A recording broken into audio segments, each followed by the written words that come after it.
아멘. 할렐루야. 네, 반갑습니다. 네, 우리 함께 나누면서 우리 말씀 시작할까요? 네, 저 그때 우리 장찬영 목사님한테 큰 은혜 받았다 했죠. 당신을 보니까 산소 같습니다. 네, 너무 좋은 것 같아요. 네, 생기가 되고 힘이 되고. 옆 사람 보고 우리 당신을 보니 산소 같습니다.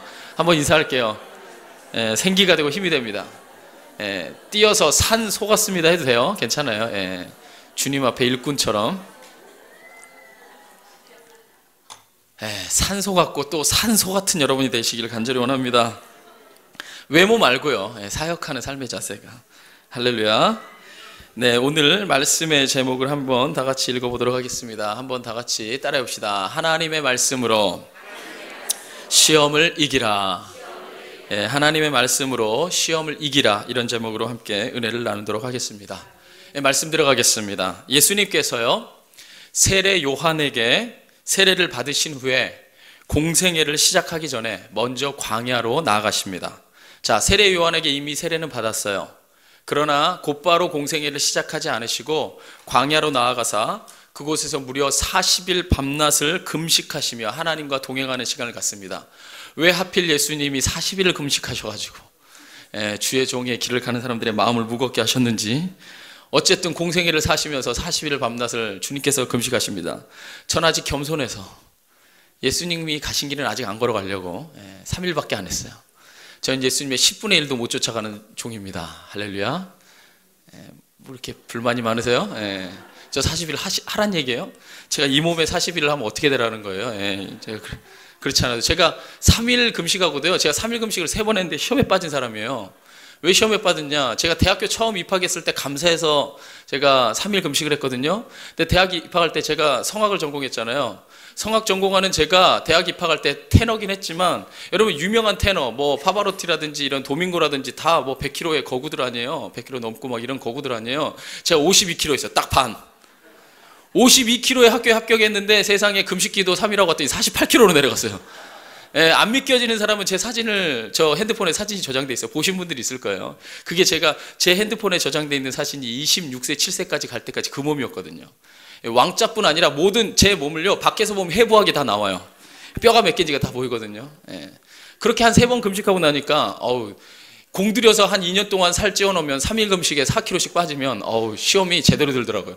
저는 예수님처럼 40일 금식하시고 시험에 안 드신 예수님이 너무 존경스러워요. 저는 3일 금식하고 3번의 시험에 빠졌어요. 근데 주님은 3번의 시험을 다 이기신 줄 믿습니다.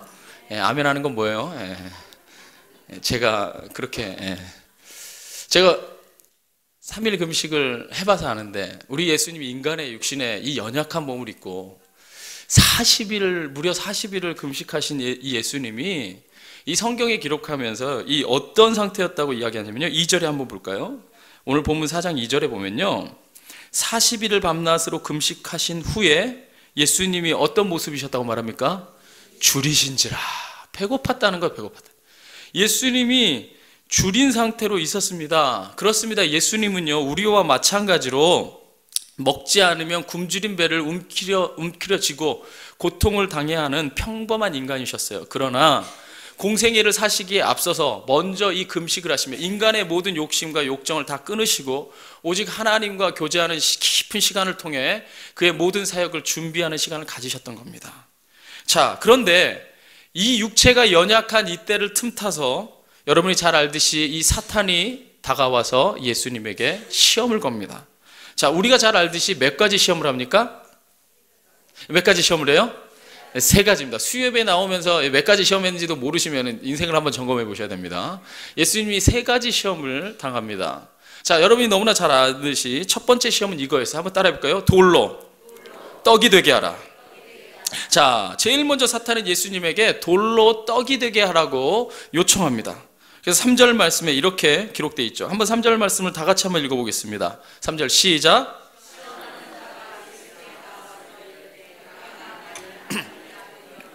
명하여 이 돌들로 떡덩이가 되게 하라. 자, 왜 하필 사탄은 첫 번째 시험으로 돌로 떡을 만들 것을 요구한 것일까? 사탄은요, 얼마든지 다른 시험으로 시작할 수도 있었습니다. 그러나 40일 밤낮을 금식한 예수님에게 먹는 것만큼 큰 유혹이 없었어요. 여러분은 40일을 금식하지 않아도 먹는 것에 큰 유혹을 당하는데, 할렐루야. 철야예배 영양식을 먹고 나가다가도 곱창의 냄새를 맡으면 이 유혹을 당하는데, 예수님은 40일을 금식하셨는데 이 먹는 것의 유혹은요, 인간이셨어요. 예수님도 엄청나게 강렬했습니다. 예수님도 우리와 똑같은 연약한 몸을 입고 있다고 하는 것을 이 사탄은 누구보다도 잘 알았기 때문에 이 기회를 통해서 예수님을 철저히 연약한 인간을 만들어 버리려는 계략을 가지고 있었습니다. 자, 다시 말해 돌로 떡을 만들게 함으로써 예수님을 떡에 매여 사는 인생, 떡에 매여 사는 존재로 만들어 버리려고 사탄이 계략을 짠 거예요. 자, 굶주림을 해결하기 위해서는요, 정상적인 방법, 정상적인 길을 선택하지 않고 그냥 어떠한 술수, 어떠한 방법을 써서라도 자기 배만 배불리고자 하는 이 인간의 이 욕정대로 살아가는 예수님을 만들어 버리려고 한 겁니다. 한마디로 말하자면 떡으로만 사는 사람으로 예수님을 변질시키려는 것이 사탄이 꾸민 계략이었어요. 어쩌면 우리 삶에도 이러한 시험이 늘 다가옵니다. 우리가 가장 연약한 그때에 하나님의 방법이 아닌 세상의 방법으로 자신의 배를 불리고자 하는 시험이 다가온다는 거예요. 성도에게는 반드시 이런 시험이 다가옵니다. 그래서 인간에게 있어서요, 이 영적으로나 육적으로나 이 배는요, 늘 욕심과 욕망의 상징입니다. 이 배는. 그래서 너희가 성령을 받으면 그 배에서 생수의 강이 흘러날 것이다. 너희가 성령으로 변화받으면 이 욕망과 욕정으로 가득 찬 배가 너희가 생수의 강이 흘러나오는 그런 통로로 변화될 것이라 예수님이 말씀하셨거든요. 그래서요, 인간의 욕심과 욕정에 관한 이 모든 것을 묘사할 때요, 늘 사람은요, 이 먹는 것으로 표현합니다. 그래서 뭐라고 표현합니까? 돈을 받는다라고 하지 않고 돈을 먹는다. 뇌물을 먹는다. 말 같지 않으면 대답 안 하시는 거잖아요. 그죠? 좀 호응해 주면 빨리 갈 텐데. 그죠? 돈을 먹는다. 뇌물을 먹는다고 얘기해요. 그리고 이게 비속어이긴 하지만 많은 사람들이 쓰기 때문에 남성이 여성을 성적으로 취하는 것도 여자를 따 먹는다고 얘기해요. 보세요. 자기의 욕심과 욕정을 채우는 것들을 인간들이 늘 먹는다는 표현을 씁니다. 무슨 얘기입니까? 이처럼 무분별하게 자신의 배를 불리고자 하는 욕망에서부터 인간의 죄가 성장한다는 거예요. 정상적인 방법이 아닌 것으로. 그리고 그 성장한 그 죄가 결국 인간을 사망으로 몰아넣는 것입니다. 그래서 성경은 말하기를 욕심이 잉태한 즉 죄를 낳고 죄가 장성한 즉 사망을 낳느니라고 말하고 있습니다. 그러므로 성도는요, 자신의 배를 불리는 일에만 정신이 팔린 채 떡으로만 사는 사람이 되어서는 안 됩니다. 절대로 안 돼요. 왜냐하면 성도는 거룩한 백성이기 때문입니다. 할렐루야. 우리가 줄인다 할지라도 돌을 떡이 되게 하면 안 돼요. 우리가 돌이 떡이 되게 하는 것은요, 수단과 방법을 가리지 않고 내 배를 불리겠다는 얘기입니다. 그러나 성도는 그런 길을 선택해서는 되지 않습니다. 왜? 성도는 거룩한 백성, 구별된 자라는 거예요. 성도가 구별된 자가 되지 않고는 세상의 빛과 소금이 절대로 될 수 없습니다. 오늘날의 그리스도인들이 왜 이렇게 욕먹는 사회가 됐습니까? 여러분, 크리스찬이요, 세상 사람들보다 더 어마어마한 죄를 지어서 오늘날의 크리스찬이 욕먹는 게 아니에요. 오늘날의 크리스찬이 세상 사람과 전혀 구별이 되지 않아서 욕먹는 거예요. 전혀 성도가 성도답지 못하기 때문에 오늘날의 크리스찬들이 욕을 먹는 겁니다. 그렇다면 예수님은 어떻게 사탄의 유혹을 이겨내고 구별된 자로서의 삶을 살 수 있었던 것일까? 그 답이 사탄의 시험에 이 응답하시는 예수님의 이 대답 속에 담겨져 있습니다. 예수님이 뭐라고 이 사탄의 시험에 대답하시냐면요, 4절에 이렇게 대답합니다. 예수께서 대답하여 이르시되 기록되었으되 사람이 떡으로만 살 것이 아니요 하나님의 입으로부터 나오는 모든 말씀으로 살 것이라 하였느니라. 할렐루야. 예수님이 이렇게 말씀하시면서 사탄의 이 모든 이 공격에 응대하십니다. 자, 그런데 예수님께서 이 사탄의 이 시험에 응대하시면서 하신 첫 마디가 뭐냐면요, 기록되었으되라고 말하세요. 자, 기록되었으되라고 이야기를 시작했단 말은 이 말이 지금 예수님의 말이라는 뜻이에요? 하나님의 말씀이라는 뜻이에요?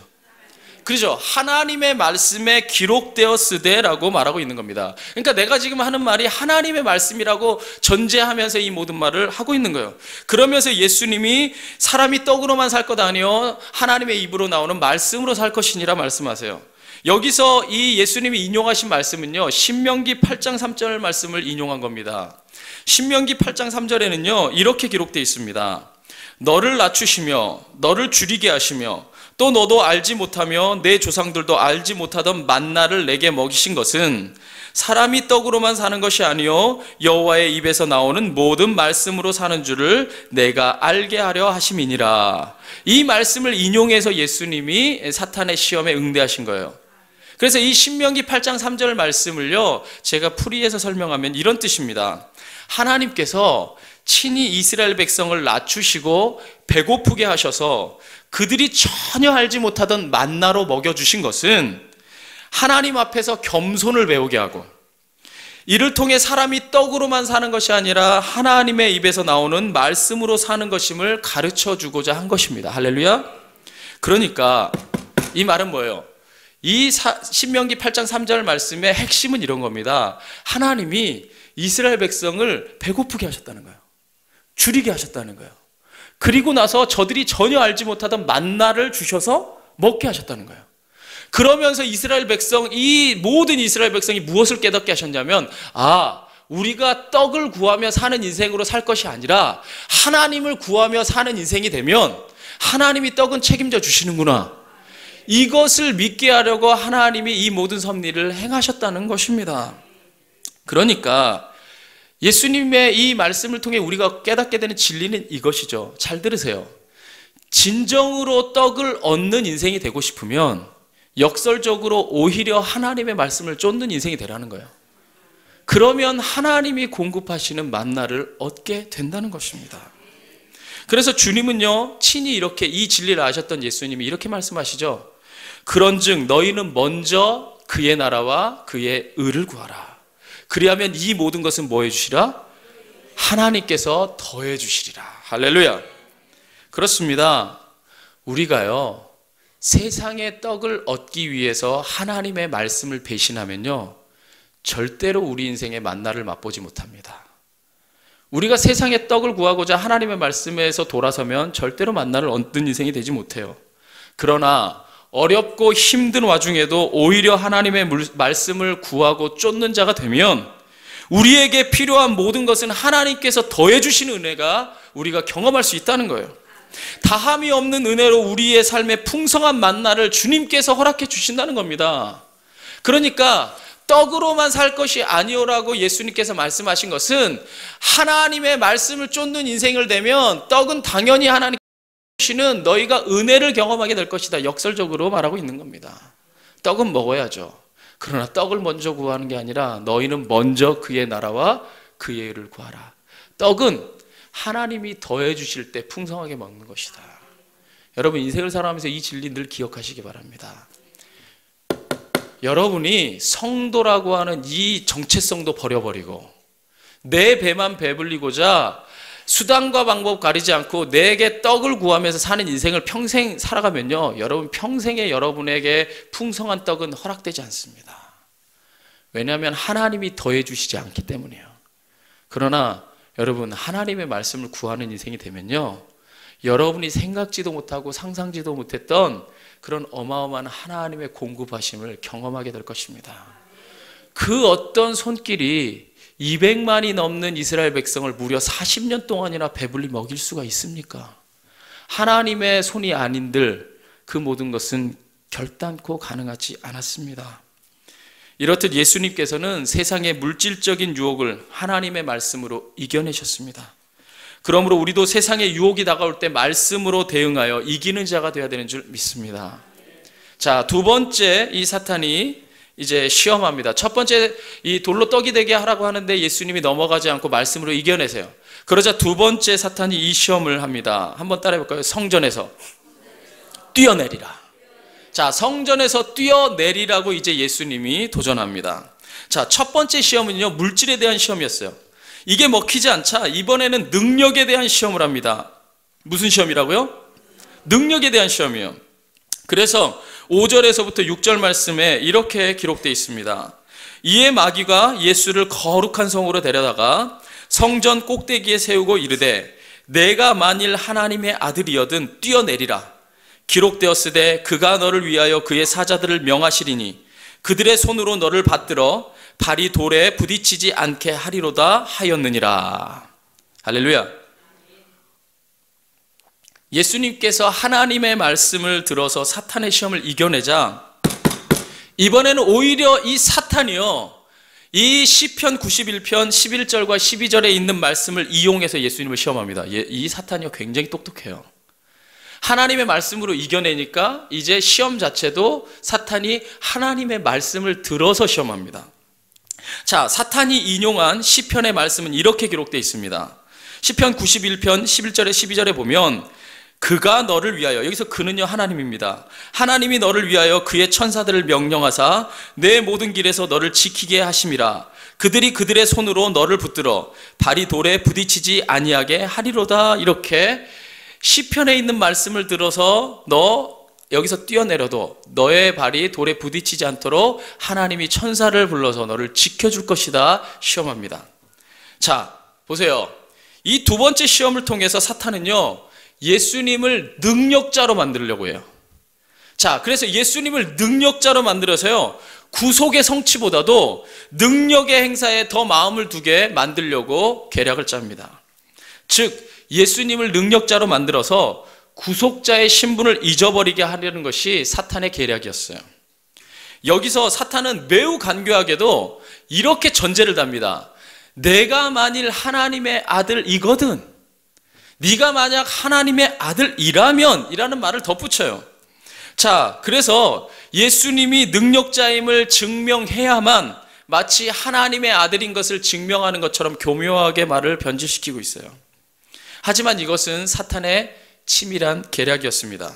왜냐하면 예수님께서 능력자임을 보일 때 하나님의 아들로 입증되는 게 아닙니다. 그냥 예수님은 그 존재 자체가 하나님의 아들이에요. 그런데도 사탄은 내가 만일 하나님의 아들이라면이라는 말을 통해서 예수님을 선동하고 있는 겁니다.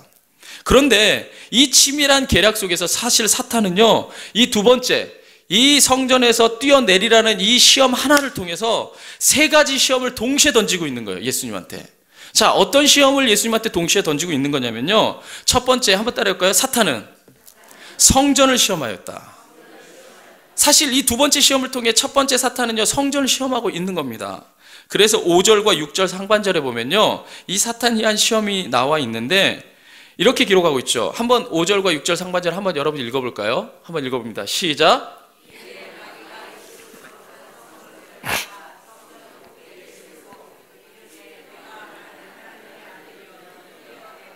자, 보세요. 오늘 말씀 계속 띄워놓으세요. 사탄은요 예수님을 거룩한 성으로 끌고 갑니다. 이 거룩한 이 성은요 하나님의 성, 바로 예루살렘을 말합니다.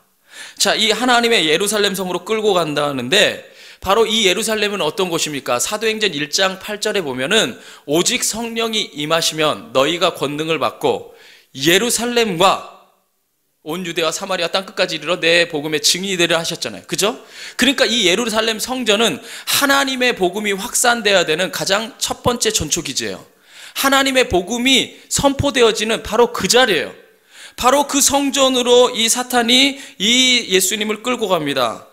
그런데 이 사탄이 왜 그곳에서 시험을 행했냐면요, 바로 하나님의 말씀이, 복음이 선포돼야 되는 그 자리가 이 사탄이 그것을 변질시키고 사탄이 이 도성을 차지하기 원했기 때문이에요. 이미 구약시대에 이 하나님의 도성이요 우상을 숭배하는 곳으로 전락되어서 바벨론에 의해서 철저하게 짓밟힌 경험이 있습니다. 에스겔서 8장 5절에서 16절에 보면 그 모든 역사가 기록되어 있어요. 여러분 저를 한번 보세요. 성전은 무엇 때문에 존재하죠? 우리 성전 건축하잖아요. 예, 이제 잊어버리셨죠? 성전의 본질 중에 본질은 뭡니까? 성전 왜 있어야 됩니까? 예배하기 위해서라고 얘기합니다. 성전 왜 있어야 됩니까? 예배하기 위해서죠. 성전은 무엇보다도 예배하기 위해서 있는 것입니다. 그런데 사탄이요 예수님을 예루살렘 성전 꼭대기에 세운 것은 하나님을 예배하기 위함이 아니에요. 성전에서 뛰어내리게 하려고 성전으로 끌고 온 겁니다. 그러니까 즉 사탄은요 예수님을 통해 성전을 능력 행사하는 장소로 변질시키고 있는 거예요. 예배하는 곳이어야 될 성전에서 너 뛰어내리라는 겁니다. 네가 만약 하나님의 아들이라면 너는 해를 당하지 않고 엄청난 능력을 보이게 될 것이라는 거예요. 오늘날의 수많은 사람들이 잘못되는 것이 무엇입니까? 이 성전에서 하나님을 예배하는 본질에서 넘어가서 무슨 능력을 쫓느니, 무슨 능력을 행하는 것이 뭐 본질인 것처럼 말하는 것들이 결국에는 수많은 이단들을 만들어낸 것입니다. 성전은요, 1번도 10번도 100번도 처음도 끝도 언제나 예배하는 자리입니다. 예배를 통해서 변화가 일어나는 거고, 예배를 통해서 치유가 일어나는 것이 이 예배당을 능력 행사하는 장소로 변질시키는 그 순간부터 이미 그 성전은 하나님의 복음의 본질에서 멀어지고 있는 겁니다.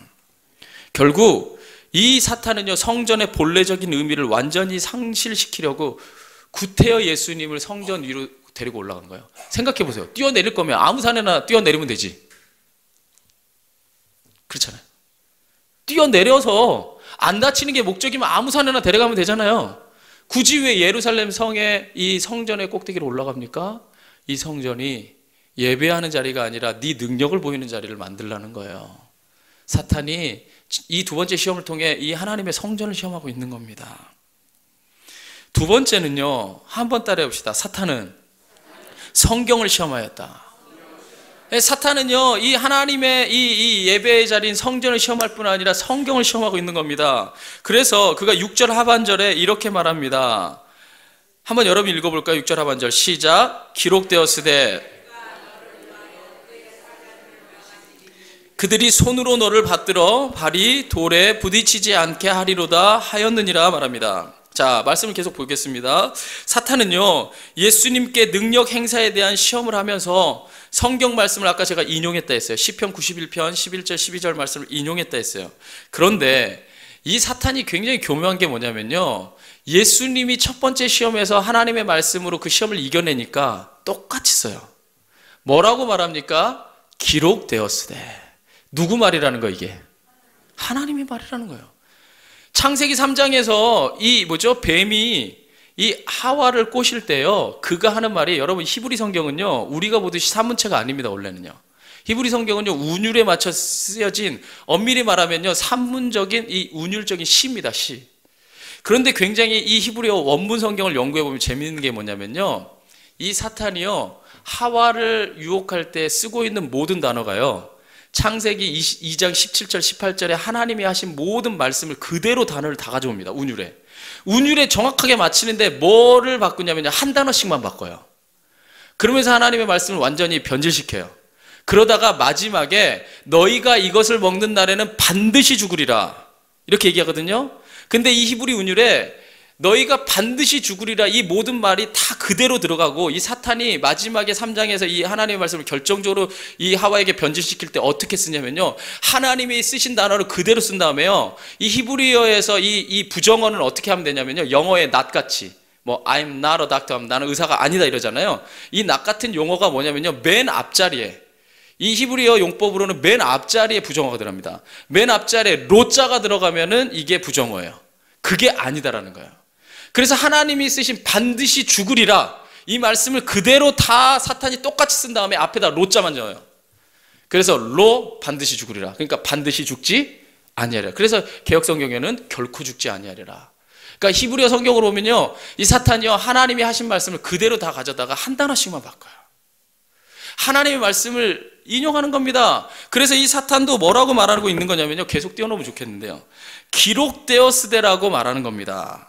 자, 기록되었으되 그가 너를 위하여 그의 사자를 명하리니 그들이 손으로 너를 받들어 돌에 부딪히지 않게 할 것이다 라고 하나님의 말씀을 인용하여서 이 너의 능력이 입증될 때 너가 하나님의 아들이라는 사실이 증명될 것이다 라고 시험합니다.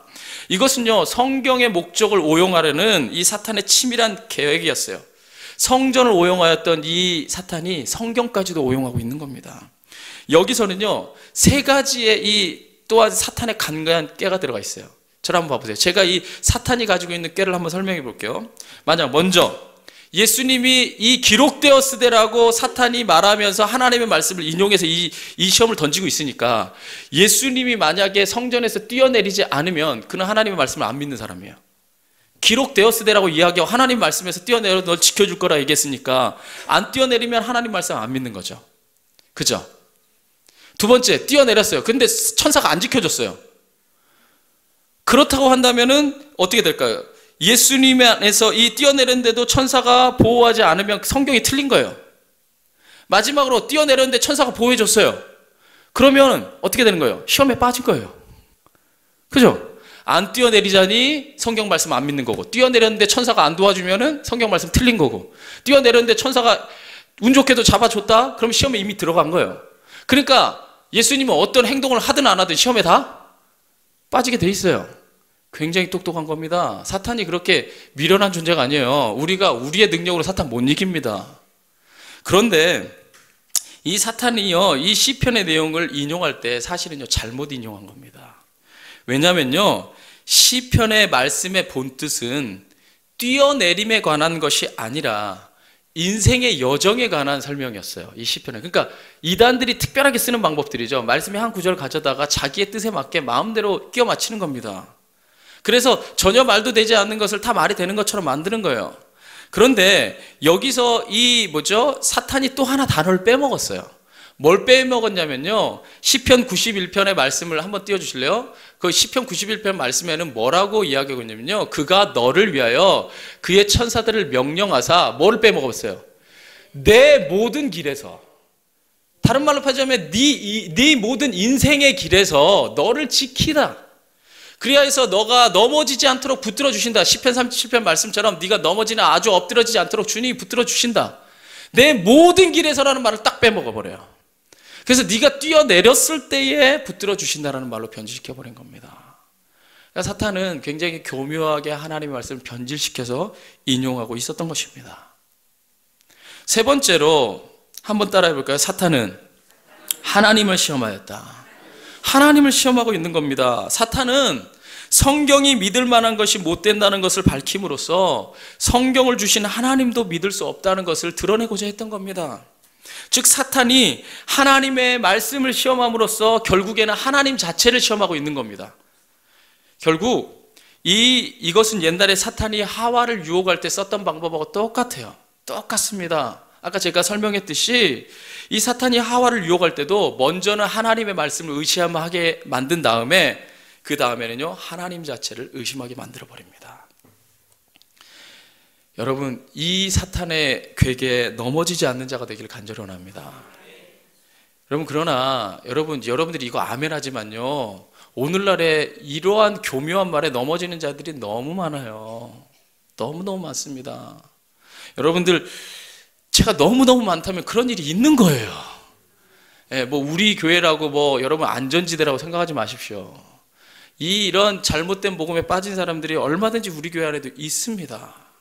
여러분들이 이런 말씀 안에 여러분들 늘 바로 서서 바른 복음을 듣는 자가 되기를 간절히 원합니다.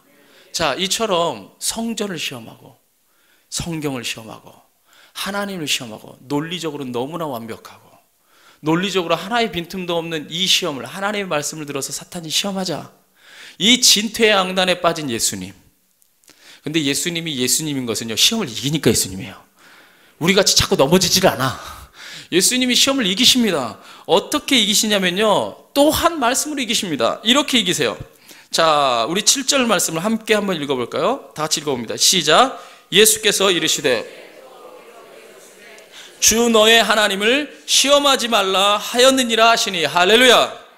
자, 예수님께서 응대하시는데 뭐라고 얘기했냐면요, 기록되었으되라고 말하는데 그 앞에다가 또라고 붙여요.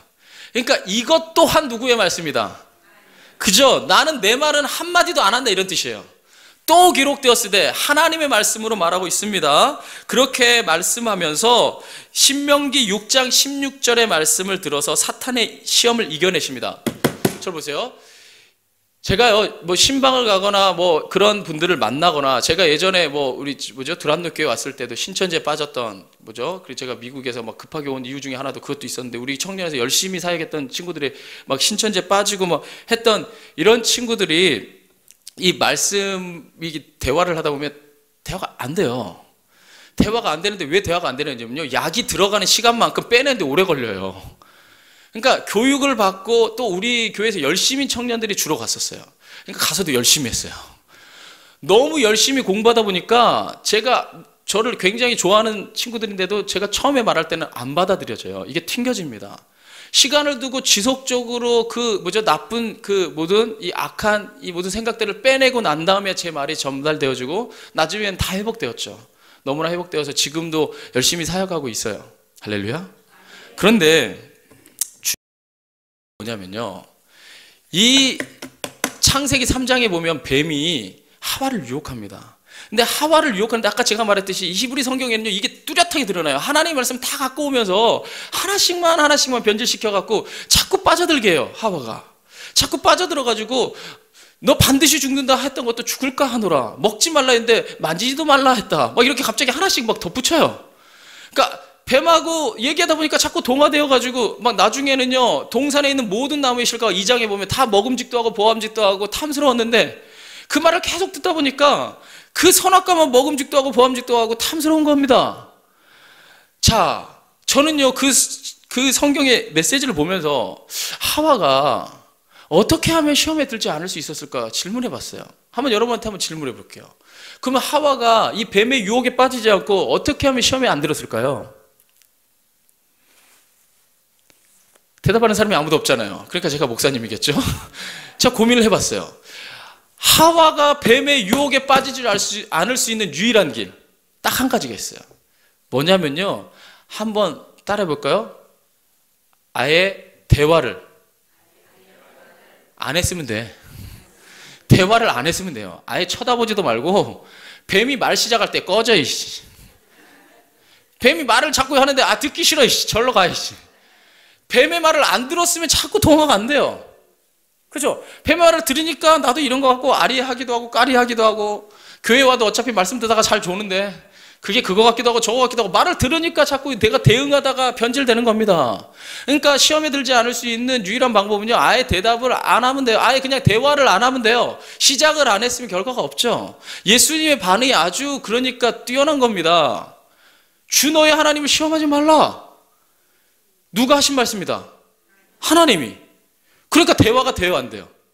대화를 시도해갖고 이 논리로 넘어뜨리려고 하는데 대화를 딱 끊어버린 겁니다. 누구의 말씀을 들어서? 하나님의 말씀을 들어서. 여러분이 시험을 이기는 방법이 이겁니다. 세상에 있는 모든 악한 것들을 설득하려 하지 마십시오. 사탄이 여러분보다 훨씬 똑똑합니다. 이단이 성경을 여러분보다 더 많이 외우고 있어요. 왜냐? 그들은 짝을 맞춰서 맨날 그 시험 보니까. 여러분, 제가 수요 예배 때마다 성경 시험 본다고 해봐요. 나오나? 신천지는 다음 단계 올라갈 때마다 시험 봅니다. 시험 봐서 자기의 생각하고 다 맞으면 그 다음 단계로 올라가요. 진짜 그리스도인에서 시험 봐서 과연 몇 명이나 생명 있는 그리스도인은 올라갈까요? 시험 봤으면 다 떨어져가지고 막 2-3명 남고 막 이랬을 거예요. 그런데 이 세상의 악한 것들은요, 그것들을 굉장히 철저하게 훈련되고 있습니다. 그러니까 주 너의 하나님을 시험하지 말라. 이 단호하게 끊어버리는 예수님의 반응이 가장 올바른 반응이었던 것입니다. 그래서 성경은 말하죠. 그러므로 믿음은 들음에서 나며 들음은 무엇을 들어야 된다? 그리스도의 말씀이다. 할렐루야. 다른 거 듣는 게 아니라 그리스도의 말씀을 들을 때 너희가 진정한 믿음이 생긴다. 여러분, 사단의 말이 아니라 주님의 말씀을 듣는 자가 되길 간절히 원합니다. 자, 첫 번째 시험은 뭐였습니까? 돌로 떡이 되게 하라. 두 번째는 성전에서 뛰어내리라. 마지막으로 세 번째 시험을 합니다. 한번 따라해 봅니다. 내게 엎드려 경배하라. 자, 사탄이 마지막 세 번째 시험을 위해서 사탄이 이 예수님을 지극히 높은 산으로 끌고 갑니다. 그러고는 예수님께 모든 세계 만국을, 천하 만국을 보여주면서 이렇게 시험합니다. 8절과 9절입니다. 마귀가 또 그를 데리고 지극히 높은 산으로 가서 천하 만국과 그 영광을 보여 이르되 만일 내게 엎드려 경배하면 이 모든 것을 내게 주리라. 이렇게 시험합니다.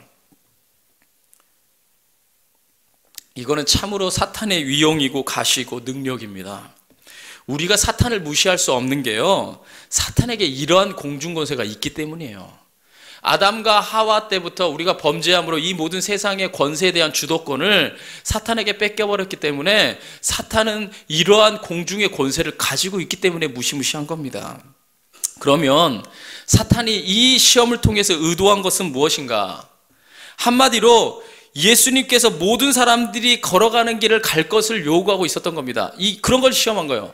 한마디로 표현하자면 이겁니다. 예수님이 좁은 길이 아니라 넓은 길을 가도록 선택하게 하는 거예요. 좁고 협착한 길이 아니라 많은 사람들이 원하고 바라는 그 넓은 길로 예수님이 가도록 이 사탄이 종용하고 있는 겁니다. 예수님께 권세를 약속함으로써 예수님을 사람 가운데서 가장 위대한 위인으로 만들어 버리려는 것, 그리하여 모든 사람 가운데 한 사람으로 만들어 버리려는 것이 이 바로 사탄이 의도한 거예요. 그러니까 이런 뜻이죠. 예수님이 사람 가운데서는 권세를 가지고 위대한 자가 될지라도 그는 절대로 하나님의 아들로서는 사역할 수 없는 자를, 세상의 좁은 길이 아니라 넓은 길로만 가게 하는 유혹을 하고 있는 겁니다. 우리 인간도 이러한 시험 앞에 늘 빠지게 되죠. 좁은 길이 아닌 넓은 길, 권세를 얻고 명예를 얻는 길을 늘 우리가 갈망하고 그것에 우리가 늘 마음을 쏟고 있습니다. 그것은 심지어 평신도뿐 아니라 목회자라도 그러한 유혹에서 자유롭지 못합니다. 늘 겉말로는 주님을 위한다 하면서 늘 사람들의 존경을 받는 자리, 사람들의 우러름을 받는 자리를 앉고자 한다는 겁니다. 예수님과는 정반대죠.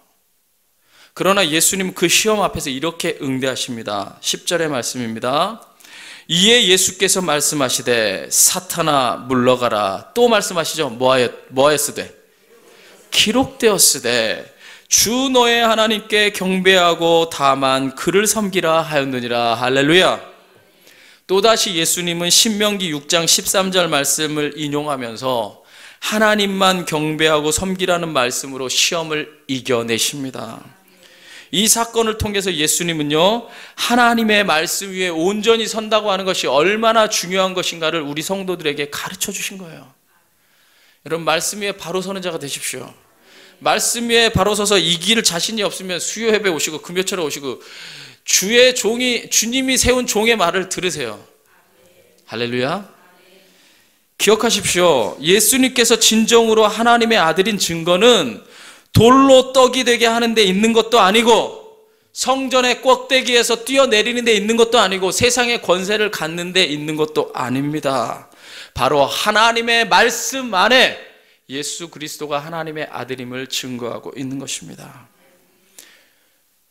여기서 이 사탄의 시험에 응대하시는 이 예수님의 이 자세에서요, 매우 중요한 자세가 하나 있습니다. 그게 뭐냐면요, 예수님이 인용한 이 세 가지 말씀에서 계속해서 빠지지 않고 등장하는 게 있어요. 그게 뭐냐면요, 계속해서 하나님을 언급하고 있다는 겁니다.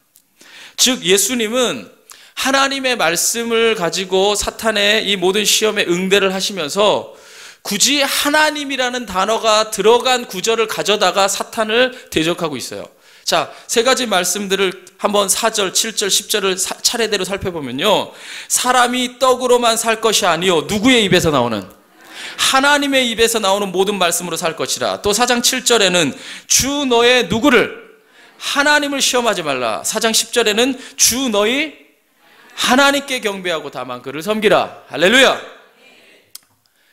이를 통해서 예수님 무엇을 말하고 계시는 겁니까? 진정한 구원의 길이 오직 하나님께만 있다는 것을 예수님이 보여주고 있는 겁니다.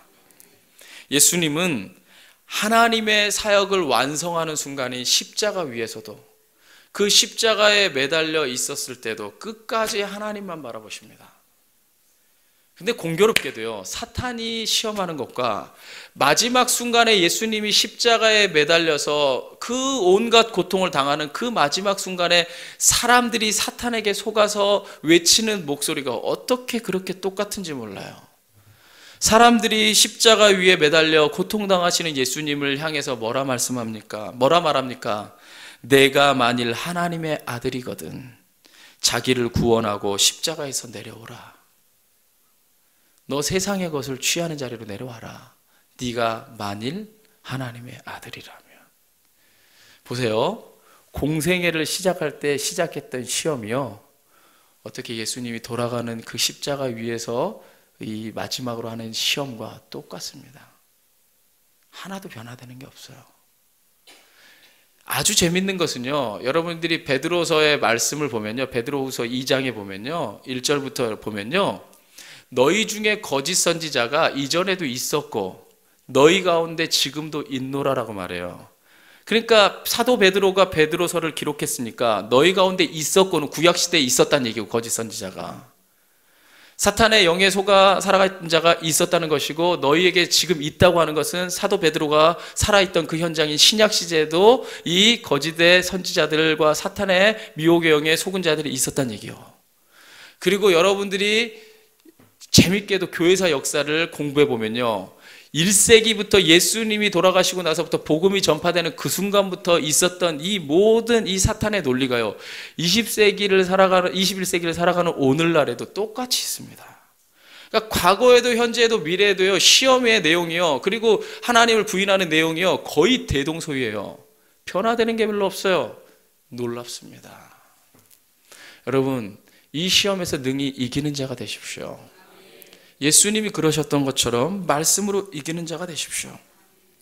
하나님은요, 사탄이 시험할 때도 내가 만일 하나님의 아들이거든, 사람들이 마지막에 시험할 때도 내가 만일 하나님의 아들이거든 이라고 이야기할 때도 그 말에 귀를 기울이지 않으시고 하나님을 끝까지 바라봤어요.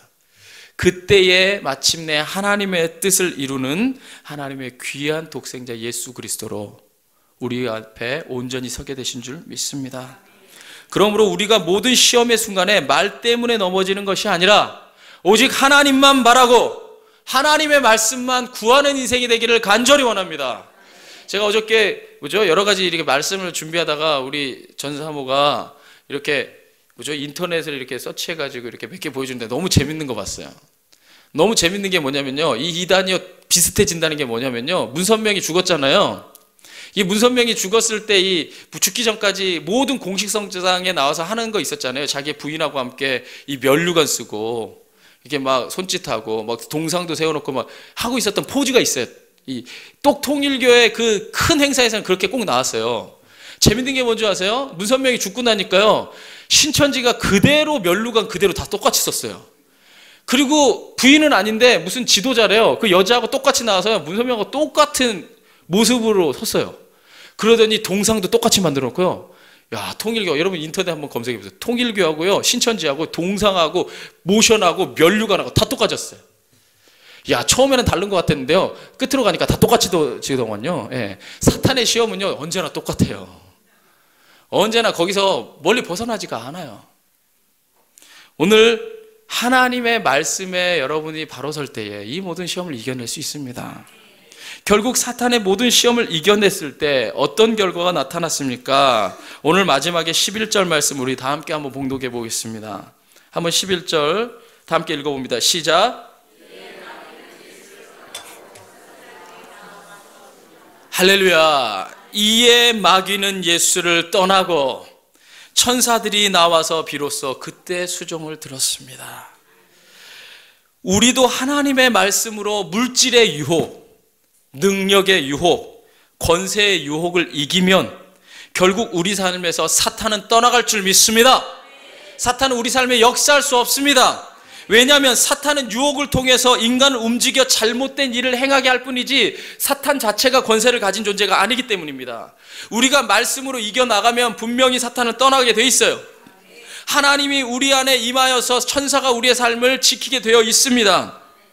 명심하십시오. 우리가 사탄의 시험을 이겨내면 천사가 보호하는 삶이 우리에게 임하게 됩니다. 아무쪼록 이 모든 시험을 이기는 길은 올바른 말씀, 올바른 믿음입니다. 늘 이것을 기억하고 사는 자가 되십시오.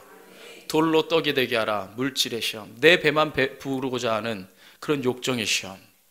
또한 성전에서 뛰어내리라. 성전을 변질시키고 성경을 오용하고 하나님을 시험하는 그 자리에서 나와서 오직 하나님을 예배하는 성전으로 만들어 가시고, 또한 너희가 내게 절하면, 너가 나에게 절하면 이 모든 권세를 주리라. 권세의 유혹 앞에서 예수님이 말씀하셨잖아요. 나는 이 세상의 권세자로 온 것이 아니라 지극히 낮은 자가 되어서 너희를 섬기러 왔노라. 예수님의 바른 말씀 안에 서면요, 사탄이 유혹하는 그 유혹에 절대로 넘어질 수가 없습니다. 아무쪼록 그리하여서 사단의 인도를 받는 삶이 아니요 천사가 수종드는 삶, 천사가 함께하는 삶, 늘 하나님의 성령의 열매가 풍성하게 열리는 삶이 되기를 진심으로 축원합니다. 저는요, 우리의 성전이 세워질 때 바로 이러한 하나님의 말씀이 흥왕하여지는 그러한 성전으로 세워지기를 바라며 여러분들이 기도하기를 간절히 원합니다. 우리 시간에 찬양 한 장 드리고 그 말씀을 우리 기억하면서 늘 시험에서 하나님의 말씀으로 이기는 삶이 되게 하여 주시옵소서. 함께 기도하는 시간을 갖겠습니다. 우리 함께 찬양합니다.